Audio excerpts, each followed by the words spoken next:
हरे कृष्णा सभी को। तो हम आज का क्लास स्टार्ट करते हैं प्रेयर्स के साथ। ओम अज्ञानतिमिरन्धस्य ज्ञानाञ्जनशलाकया चक्षुरुन्मिलितं येन तस्मै श्रीगुरवे नमः। नमो विष्णुपदाय कृष्णपृष्ठाय भूतले श्रीमते भक्तिवेदान्त स्वामिन् इति नामिने। नमस्ते सरस्वती देवे गौरवाणी प्रचारिणे निर्विशेषा शून्यवादी पाश्चात्य देशतारिणे। जय श्री कृष्ण चैतन्य प्रभु नित्यानंद श्री अद्वैत गदाधर श्रीवासादि गौर भक्तवृंदा। हरे कृष्ण कृष्ण कृष्ण हरे हरे, हरे राम राम राम हरे हरे। हरे कृष्ण।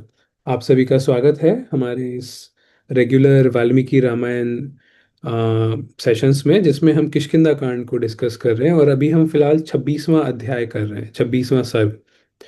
और हमने देखा है किस प्रकार से सुग्रीव का राज्याभिषेक हो रहा है, और साथ ही साथ सुग्रीव के साथ साथ अंगद को भी अ, युवराज के पद पे उनका भी एक तरह से अभिषेक हो रहा है, या उनको भी युवराज का पद दिया जा रहा है। तो हमने श्लोक नंबर 36, सर्ग नंबर 26 वहां तक कर लिया था। मैं आगे का स्क्रीन शेयर करता हूँ।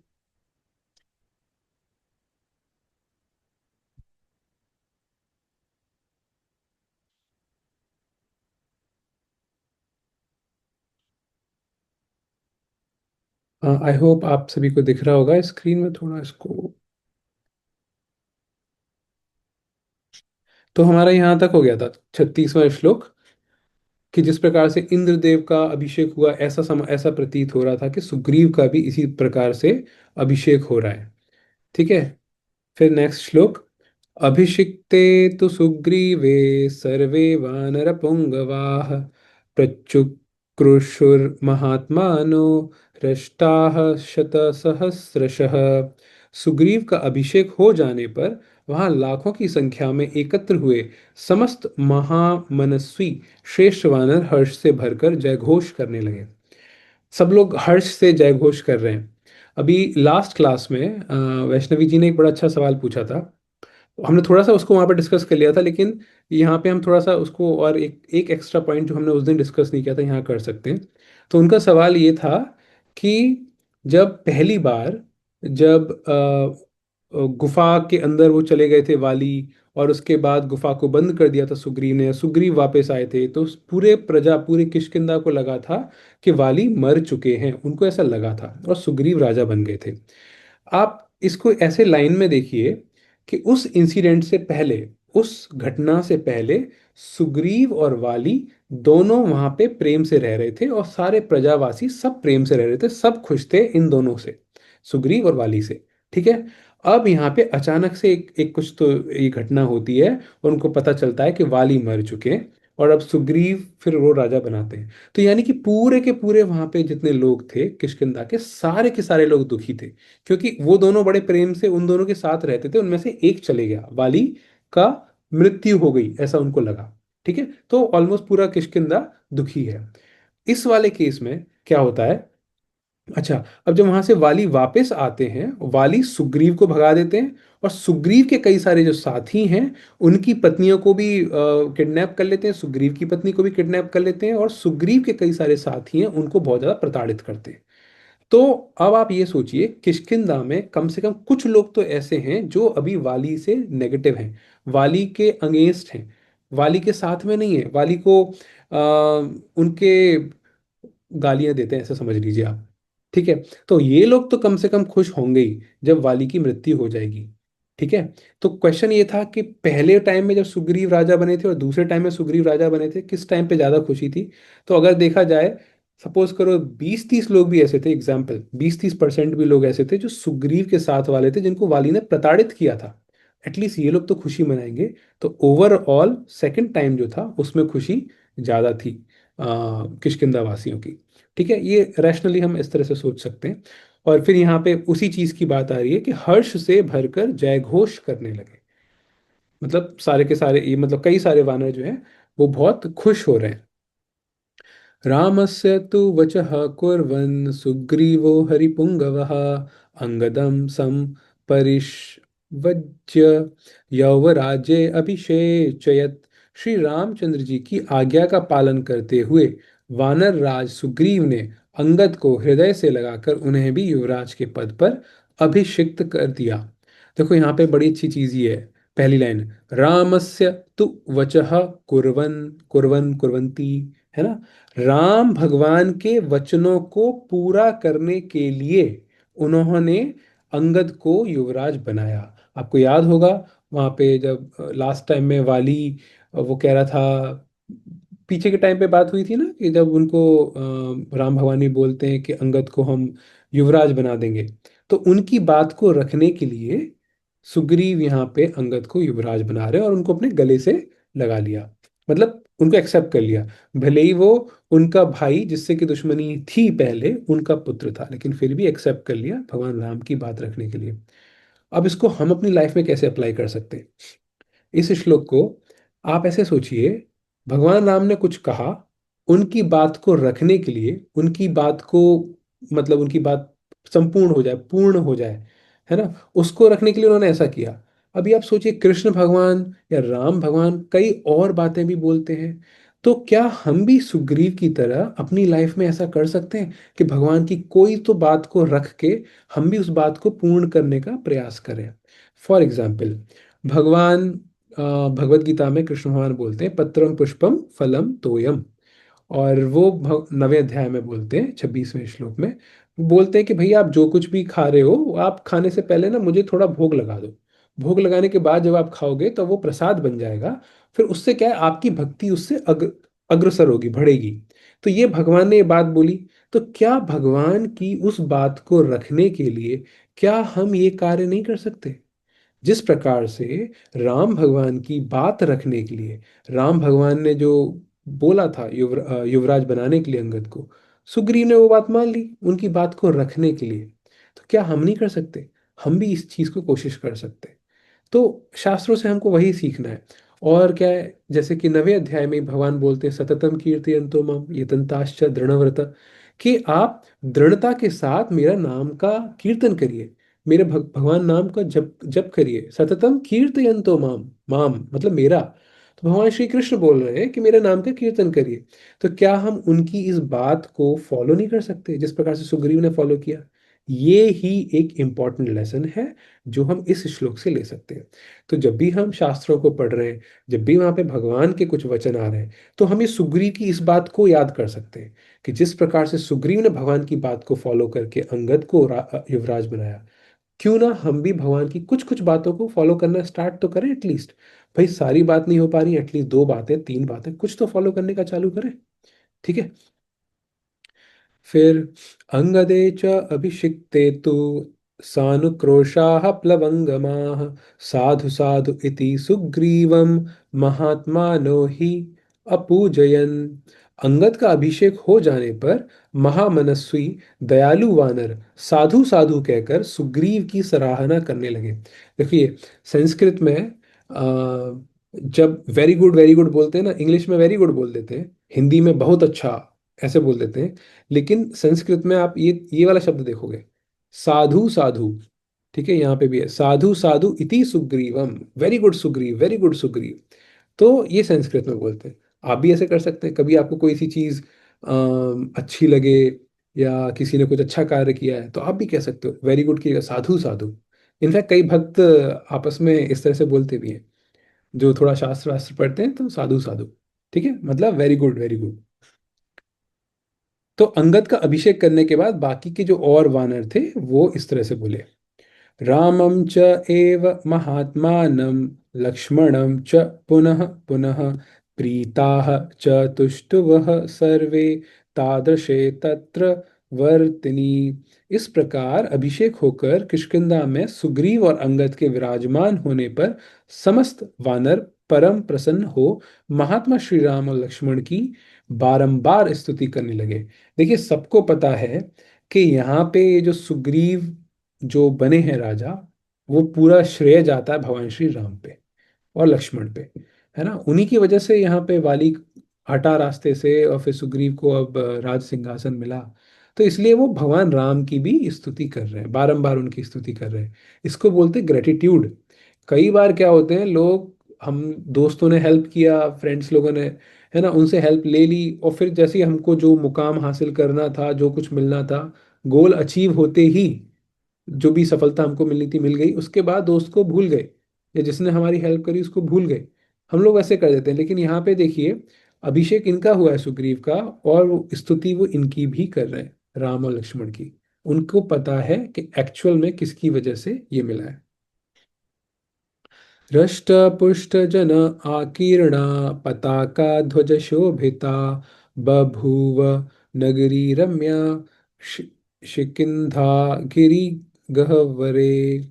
उस समय पर्वत की गुफा में बसी हुई किष्किंधापुरी हृष्ट पुष्ट पुरवासियों से व्याप्त तथा ध्वजा पताकाओं से सुशोभित होने के कारण बड़ी रमणीय प्रतीत होती थी। सेलिब्रेशन का माहौल है, चारों तरफ पताका, पताका मतलब ध्वज, झंडे, वो सब लगे हुए हैं, और बिल्कुल उसको डेकोरेट कर रखा है अच्छे से। तो बहुत ही रमणीय, कई बार रमणीय मतलब घूमने का मन कर रहा है वहां पे, आपको बहुत अच्छा लग रहा है ना, एस्थेटिक जिसको बोलते हैं इंग्लिश में। तो कई बार हम देखते हैं ना, कोई फेस्टिवल होता है तो लाइट लगा देते हैं, और भी कुछ कुछ सजा देते हैं अलग अलग तरीके से, फूलों की माला से सजा देते हैं या अशोक के पत्तों से सजा देते हैं। वैसे ही तो पूरी किष्किंधा पूरी बहुत अच्छे से सजी हुई है, बहुत ही रमणीय लग रही है। तो ये लास्ट श्लोक है इस 26वें सर्ग का। निवेद्य रामाय तदा महात्मने महाभिषेकं कपिवाहनीपतिः रुमां च भार्याम् उपलभ्य वीर्यवान् अवाप राज्यं त्रिदश अधिपो यथा। वानर सेना के स्वामी पराक्रमी सुग्रीव ने महात्मा श्री रामचंद्र जी के पास जाकर अपने महाभिषेक का समाचार निवेदन किया, और अपनी पत्नी रूमा को पाकर उन्होंने उसी प्रकार वानरों का साम्राज्य प्राप्त किया जैसे देवराज इंद्र ने त्रिलोकी का। तो अभी क्या है, अब ये क्योंकि इनका राज्याभिषेक कहाँ हुआ, अंदर किष्किंधापुरी में, राम और लक्ष्मण कहाँ है, बाहर, है ना, उन्होंने तो आने से मना कर दिया था 14 साल के वनवास की वजह से। तो अभी बाहर जाके उनको बता के आते हैं कि देखो जी अब हमारा राज्याभिषेक हो गया है। तो ऐसा होता है ना कई बार, जो गुड न्यूज़ होती है आप उनसे शेयर करते हो, जो आपके बहुत लव्ड वंस होते हैं, आपके बहुत प्रियजन होते हैं। फॉर एग्जाम्पल, जैसे सपोज करो फर्स्ट टाइम जॉब लगी हो, प्लेसमेंट लगाओ, सबसे पहले घर पे कॉल करते हैं ना मम्मी को पापा को कि ऐसे ऐसे हुआ है।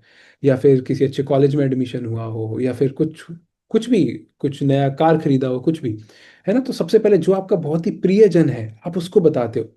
उसी प्रकार से ये बहुत ही बड़ी चीज हुई है। देखो यहाँ पे लिखा है, अपनी पत्नी रूमा, उनको रूमा, जिनकी उनकी पत्नी को जिसने पहले किडनैप कर लिया गया था जिसको, वो उनको वापस मिल गई, राज्य वापस मिल गया, राज्याभिषेक हो गया। तो उस गुड न्यूज़ को शेयर करने के लिए भगवान श्री राम के पास जाके उनको बताते हैं। ठीक है, और यहाँ पे क्या लिख रहा है, उन्होंने उसी प्रकार वानरों का साम्राज्य प्राप्त किया जैसे देवराज। तो देखिए इंद्र जो है वो देवताओं, कई बार जब युद्ध होता है देवताओं का दानवों का, तो कई बार ऐसा हो जाता है ना कि दानव लोग, दानव जीत गए, राक्षस जीत गए, और इंद्रलोक पे भी कब्जा कर लिया। फिर उसके बाद फिर दोबारा से कुछ युद्ध होगा, भगवान उसमें हेल्प करेंगे, फिर उसके बाद दोबारा से इंद्र को सिंहासन मिल जाता है, इंद्रलोक मिल जाता है, स्वर्गलोक मिल जाता है। तो उसी का एग्जाम्पल दिया गया है, जिस प्रकार से इंद्र को दोबारा से एक प्रकार इंद्रलोक मिल गया हो, उसी प्रकार से सुग्रीव को दोबारा से किष्किंधा मिल गई। ठीक है, तो ये हमारा 26th चैप्टर कंप्लीट होता है। अब आता है 27th। ये है 27th। अभिषिक्ते तु सुग्रीवे प्रविष्टे वानरे गुहाम् आजगाम सह भ्रात्रा रामः प्रस्त्रवणं गिरिम।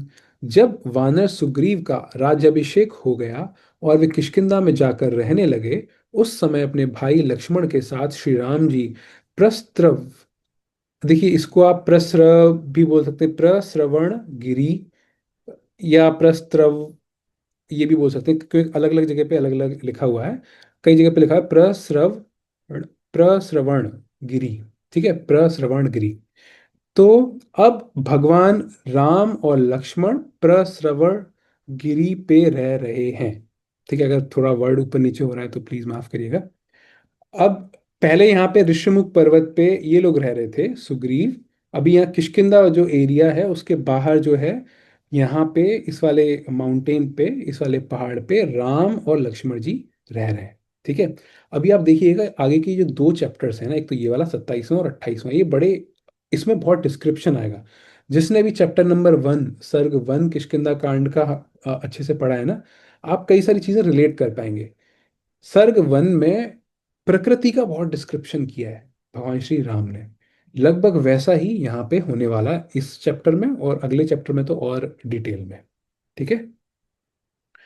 शार्दूलमृगसङ्घुष्टं सिंहैः भीमरवैः वृतं नानागुल्मलतागूढं बहुपादपसंकुलं। वहां चीतों और मृगों की आवाज गूंजती रहती थी। वो ऊपर उस गुफा में जो रह रहा है ना, वो जो माउंटेन है, वो जो पर्वत है, उसकी गुफा में तो आसपास वहां पे चीतों की, मृगों की, हिरणों की आवाजें गूंजती हैं। भयंकर गर्जना करने वाले सिंहों से वह स्थान स्थान भरा था। कई सारे वहां पे शेर रहते थे जो कि गर्जना भी करते थे। नाना प्रकार की झाड़ियां और लताएं उस पर्वत को आच्छादित किए हुए थीं। कई आसपास झाड़ियां थीं, पेड़ पौधे थे, लताएं थीं, है ना। पर्वत भी आसपास, और भी पर्वत थे, और घने वृक्षों के द्वारा वह सब ओर से व्याप्त था। तो बहुत ही मनोरम, बहुत ही सुंदर एरिया था वो। रि- ऋक्ष वानर गोपुच्छै मार्जारहि च निषेवितं मेघराशि निभं शैलं नित्यं शुचिकरं शिवम। रीछ, वानर, लंगूर और बिलाव आदि जंतु वहां निवास करते थे। वह पर्वत मेघों के समूह सा जान पड़ता था। दर्शन करने वाले लोगों के लिए वह सदा ही मंगलमय और पवित्र कारक था। मतलब आप ये देखो, सेकंड लाइन है, वह पर्वत मेघों के समूह सा जान पड़ता था।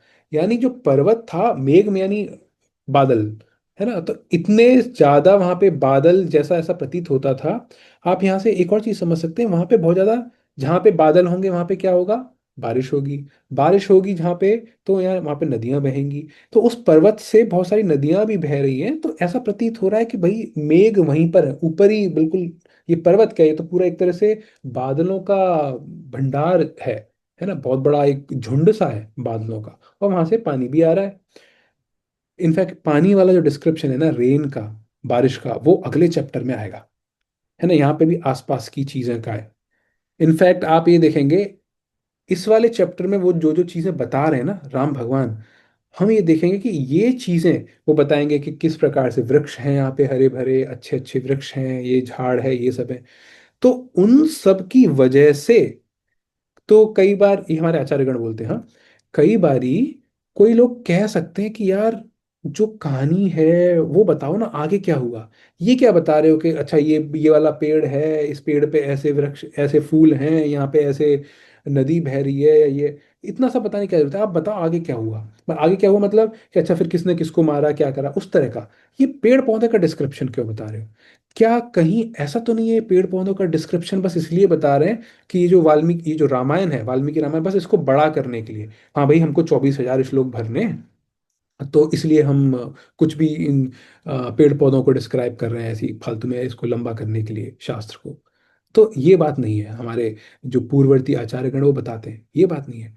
ये यहाँ पे जो इतना डिटेल में जो डिस्क्रिप्शन दे रहे हैं ना पेड़ों का, इन सब का, वो इसलिए दे रहे हैं कि जब कभी इस प्रकार से आसपास में पेड़ पौधे प्रकृति होती है ना, तो उसका रिजल्ट ये होता है कि बहुत प्रचुर मात्रा में बारिश आती है, फिर सूखा नहीं पड़ती। और इस बारिश का वर्णन अगले वाले अध्याय में आएगा। तो यहाँ से हम एक बहुत अच्छा इंपॉर्टेंट जो लेसन ले सकते हैं वो ये है, जो आजकल सस्टेनेबिलिटी, डिफॉरेस्टेशन, एफॉरेस्टेशन, इसकी जो बात करते हैं ना, कि बंजर जमीन बना देते हैं हम लोग, पेड़ पौधों को जो काटते हैं। तो अगर हम ये पेड़ पौधों को काटेंगे तो फिर बारिश वाली चीज तो फिर अपने आप से नहीं होगी। उसी चीज को एम्फेसाइज करने के लिए हमारे उस टाइम में भी, त्रेता युग में भी, जब राम भगवान का ये जो टाइम है, उस समय पे भी ये चीज बताई गई है कि कितना इम्पोर्टेंट है उन सारे पेड़ पौधों का रख रखाव करना। और वो पेड़ पौधों की वजह से हमको बारिश मिलती है। ठीक है। तो केवल पेज भरने के लिए ये डिटेल नहीं बताई गई। ये डिटेल इसलिए बताई गई है हम अपनी लाइफ में वृक्षों को प्रोटेक्ट कर सकें, हम वृक्षों को बचा सकें। आलतू मतलब बेमतलब का पेड़ पौधों को काट के, अननेसेसरी इतना ज़्यादा अर्बनाइजेशन करके, फिर अपना ही नुकसान करना, बाद में एयर पोल्यूशन भी हो सकता है, और भी 50 मुसीबतें आती हैं। आपको पता होगा क्लाइमेट चेंज के नाम पे 1 या 2 डिग्री टेम्परेचर बढ़ने की बात हो रही है, तो कितनी सारी मुसीबतें आ रही हैं। कई बार गर्मी होगी तो बहुत ज़्यादा होगी या तो होगी नहीं, या इनफैक्ट गर्मी ज़्यादा होती है, ठंडों का बहुत दिक्कत हो जाती है कि कई बार ठंड हो ही नहीं रही, लेकिन इस बार का प्रिडिक्शन है कि ठंड बहुत ज़्यादा होगी 2025 में।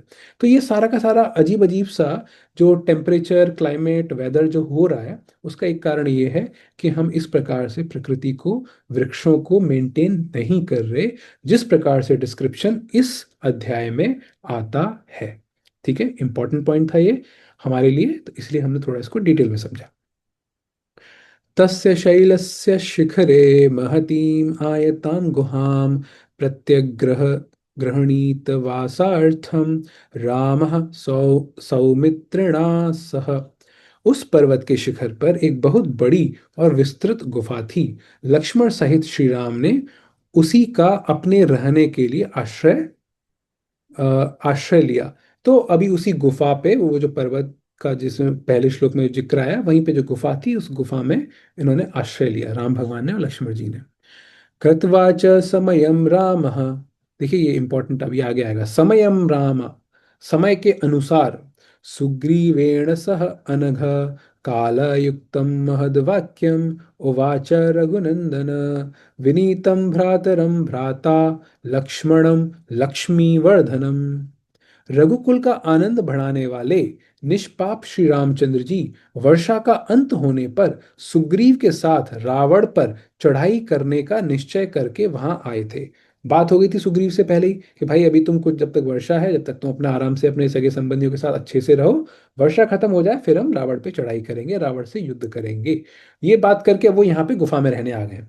उन्होंने लक्ष्मी की वृद्धि करने वाले अपने विनय युक्त भ्राता लक्ष्मण से यह समयोचित बात कही। यहाँ पे दो चीजें हैं सीखने वाली। पहली चीज तो ये है कि समयोचित बात कही, ये जो ऊपर यहाँ पे आता है ना, कृत्वा च समयम राम, समय के अनुसार। भगवान, देखो राम जो है भगवान है, वो चाहे किसी भी समय पे कोई सी भी बात बोल सकते हैं, लेकिन नहीं, वो समय के अनुसार ही बात करते हैं। मतलब इस समय ये बोलना चाहिए, इस समय ये नहीं बोलना चाहिए। सपोज करो सामने वाला गुस्से में है तो भाई हमको ये सब नहीं, ये चीज नहीं बोलनी चाहिए। सामने वाला सपोज करो सही मूड में है तो चलो हम कुछ वैसी बात बोल सकते हैं जिससे कोई ज्यादा डिस्टर्ब ना हो। तो किस समय पे क्या बात करनी है, ये बहुत आवश्यक है हम सभी को, इस चीज को सीखने के लिए। और ये सेम चीज भगवान राम भी करते हैं। देखो, भगवत गीता में आता है ना, कृष्ण भगवान बोलते हैं कि ना मुझे रूल्स फॉलो करने की जरूरत नहीं है, लेकिन मैं रूल्स इसलिए, यदि यद आचरति श्रेष्ठ तत्तद वैतरो जनः, मैं इसलिए रूल्स फॉलो करता हूँ जिससे कि बाकी के लोग ना मुझको देख के फॉलो करेंगे। इसलिए भले ही मुझे रूल्स फॉलो करने की जरूरत नहीं है, फिर भी फॉलो करता हूँ। वही चीज हम यहाँ पे सीख सकते हैं कि जब भगवान राम ये देख के समय के अनुसार बात कर रहे हैं कि किस समय क्या बात करनी चाहिए, हमको भी वैसा ही करना चाहिए। कई बार हम लोग बहुत ही गलत समय पे गलत बातें बोल देते हैं। सामने वाला गुस्से में है, या सामने वाला, सपोज करिए एग्जाम्पल के तौर पे, ऑफिस से कोई व्यक्ति आया है और बड़ा थका हुआ है, ऑफिस में मैनेजर ने उसको कुछ सुना दिया होगा, मतलब मूड इस व्यक्ति का खराब है, और घर पे आया तो घर पे उसके पेरेंट्स या उसके मतलब उसके उसकी स्पाउस या जो भी है पार्टनर्स, वो कुछ ऐसा टॉपिक छेड़ दें जिससे कि और ज़्यादा डिस्टर्ब हो जाए। तो ऐसा हो सकता है कि ये व्यक्ति थोड़ा सा सुनाने लग जाए और ज़्यादा क्रोधित हो जाए, है ना। तो तो यहाँ पे क्या है, हमको समय के अनुसार देखना चाहिए कि अच्छा भाई ये व्यक्ति आया है ऑफिस से आके पहले से परेशान है, चलो अभी नहीं करते, ये वाली बात 2 घंटे बात कर देंगे, खाना पीना खाने के बाद कर देंगे। ये मैंने एक एग्जाम्पल दिया। तो भगवान भी इस चीज का ध्यान रखते हैं, हमको भी ध्यान रखना चाहिए। एक और एग्जाम्पल देते हैं। कई बार क्या है, एक ग्रुप है, ग्रुप में 4 लोग हैं, किसी एक व्यक्ति ने कुछ गलत कार्य कर दिया, कुछ गलत बोल दिया, कुछ कर दिया। आप सभी के सामने अगर उसकी, आप भले मेंटर हैं, है ना, आप गाइड कर रहे हैं, लेकिन सभी के सामने अगर आप उसको पॉइंट आउट करेंगे, उसको बोलेंगे कि भाई तुमने ये गलत किया, ये ऐसा नहीं करना चाहिए था, तो हो सकता है वो उस व्यक्ति को खराब लग जाए। तो कभी उसको सेपरेट में जाके उस समय मत करिए, अकेले में जाके उसको बता दीजिए आपने ये गलत किया था, ऐसा नहीं करना चाहिए। तो उससे उसको भी इतना हर्ट नहीं होगा। तो समयोचित बात करना, एक तो ये पॉइंट हम सीखे इस श्लोक से। दूसरा क्या है, लक्ष्मी की वृद्धि करने वाले, लक्ष्मण जी को क्या बोला है, लक्ष्मी की वृद्धि करने वाले। तो देखिए, लक्ष्मण जी से लक्ष्मी जी की वृद्धि कैसे हो सकती है। लक्ष्मण रिप्रेजेंट करते हैं गुरु तत्व को। तो अगर हम गुरु के सानिध्य में रहते हैं, मेंटर की बात सुनते हैं, गुरु के अनुसार चलते हैं, है ना? तो हम प्रॉस्पेरिटी, लक्ष्मी मतलब जहाँ पे सब कुछ, धन धान्य समृद्धि सब कुछ हो, तो हमको भी समृद्धि मिलती है। अब क्या है, मतलब गुरु साधु शास्त्र हमने पहले पढ़ रखा है, गुरु साधु शास्त्र तीनों एक ही लेवल पे होते हैं। सपोज करो अभी किसी को लग रहा है कि भाई मेरा अभी कोई गुरु नहीं है, या मैं किसी गुरु पे ट्रस्ट, किसी इंसान वाले गुरु पे ट्रस्ट नहीं कर पा रहा, तो कम से कम साधु कुछ और जो डिवोटीज हैं उन पे, या उन पे भी ट्रस्ट नहीं हो पा रहा, एटलीस्ट शास्त्रों पे थोड़ा ट्रस्ट करके उस चीज को फॉलो करने लग जाए, तो उससे भी हमको लक्ष्मी प्राप्त होगी, मतलब समृद्धि प्राप्त होगी। है ना? तो ये बात यहाँ पे लक्ष्मण जी को बताया गया है कि लक्ष्मी का वृद्धि प्रदान करने वाले। ठीक है, ये दो इंपॉर्टेंट पॉइंट्स हैं यहाँ से। तो ठीक है, आज हम इसी श्लोक तक रखते हैं, 5वें श्लोक तक। तो आज की क्लास से रिलेटेड किसी का कुछ अगर प्रश्न है या कोई कुछ पॉइंट बोलना चाहता है, आप हैंड रेज कर सकते हैं।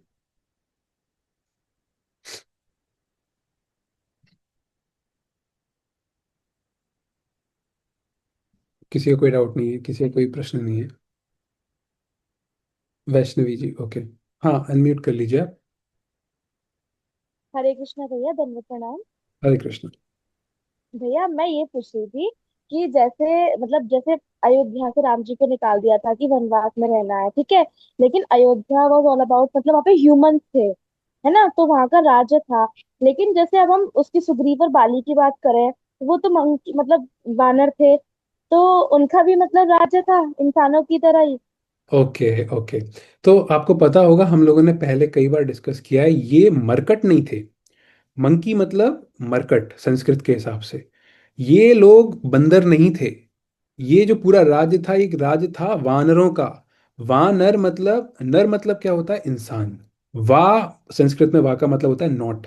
वा नर मतलब जो इंसान ना हो। अब जो इंसान ना हो मतलब क्या हो? वो कुछ भी हो सकता है। आगे बहुत डिटेल में आएगा, ये सारे के सारे जो जो यहाँ पे रहते थे ना, वो अपना साइज शेप सब कुछ चेंज कर सकते थे। और जब ये रावण से लड़ने जाएंगे ना, आप देखेंगे कभी कोई इसका रूप धारण करके इतना जंप करके जा रहा है, कभी कोई इसका रूप धारण करके। तो ये नॉर्मल बंदर नहीं थे। ये जो है ना, सेलेस्टियल बोल सकते हैं इनको, ऊपर वाले कई सारे जो ग्रह हैं, प्लैनेट्स हैं, वहां से आए हुए थे, पहली चीज। दूसरी चीज, इनकी भी अपनी पूरी फौज थी, इनकी भी एक पूरा राज्य था, पूरा साम्राज्य था। अब हम लोग तो जैसे अयोध्या जो थे वो इंसानों वाले थे, ये वाला इनका जो राज्य था वो कैसा था? ये वानरों वाला था। अलग अलग शेप के, अलग अलग साइज का, वो पूरे वहां पे, वहां की जो प्रजा थी वो वैसी थी। सारे एक जैसे नहीं थे। ठीक है, ये आगे वाले जो युद्ध कांड में जब आएगा ना, थोड़ा बहुत शायद इसमें भी आएगा, सुंदरकांड में, सुंदरकांड में और किष्किंधा में, बट युद्ध कांड में आप देखेंगे बहुत ही डिटेल में डिस्क्रिप्शन। ठीक है, ओके। तो आपका हैंड रेज है, कुछ एक और कोई सवाल है क्या आपका? नहीं नहीं भैया, यही था, थैंक यू भैया। Okay, no problem. ठीक है, हम आज का डिस्कशन यहीं तक रखते हैं। ग्रंथराज श्रीमद् भागवतम की जय। वाल्मीकि रामायण की जय।